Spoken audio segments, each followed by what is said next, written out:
तुम्हाला त्याविषयी पण सांगितलं. मी काय आता समजा दोन्ही वेळेला आमदार झालो, परत सारखं आमदार या खुर्चीवर बसेल न बसेल आम्हाला त्यात स्वारस्य नाही, पण तालुका पुढे नेण्यामध्ये आणि 1 नंबर करण्यामध्ये आम्हाला स्वारस्य आहे. ही पंचायत समितीचं मी मागच्या वेळेला पंचायत समितीचं सभापती पद बघितलं, त्यांच्याकडे होत त्यांच्याकडे अहो ते कळले त्या तालुक्याला सभापती होते म्हणून.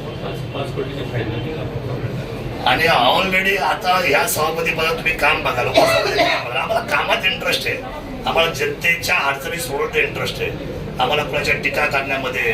आणि बघा ही सत्ता एकदम संयम आणि जाईल, कालवर चांगलं काम करेल.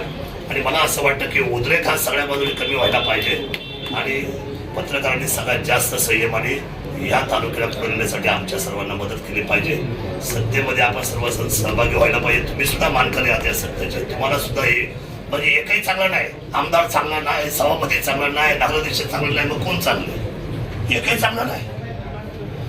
लगेच जायला निवडणूक झाली तर हा चांगला नाही, तो चांगला नाही, तो चांगला नाही, मग कोण चांगलं? सगळे चांगले असतात. फक्त तुम्ही सर्वांनी एकमेकांनी आपल्याशी बसून विचारात येऊन एक दिशा धरली पाहिजे, ना तालुका पुढे नेला पाहिजे. मला असं वाटतं की आपल्या डोळ्याची बावली ही चांगली पाहण्यासाठी 100% असली पाहिजे.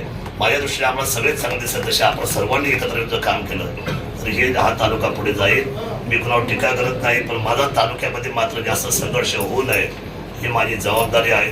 या तालुक्यामध्ये कधी हिंदू मुस्लिम होऊ नये, या तालुक्यामध्ये कुणाच्या भांडणं होऊ नये, दंगली होऊ नये, अडचणी होऊ नये, पाण्याचा सुद्धा टक्का वरचा राहायला पाहिजे.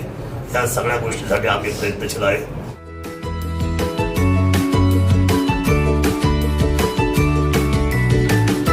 बातम्या शेतीच्या, बातम्या मातीच्या, बातम्या अन्यायाच्या, गुन्हेगारीच्या,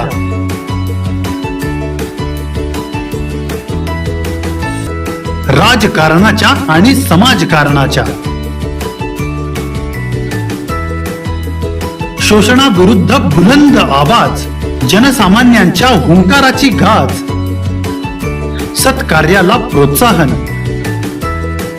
दुष्कृत्याला अनुशासन, निर्भीड, निस्पृह, सडेतोड, बेधडक आणि रोखटोक म्हणजेच विघ्नहर टाइम्स. शोध बातमीचा, ध्यास सत्याचा. आपलं चॅनल, आपली बातमी. सबस्क्राईब तर कराच, पण बेल आयकॉनवर क्लिक करायलाही विसरू नका.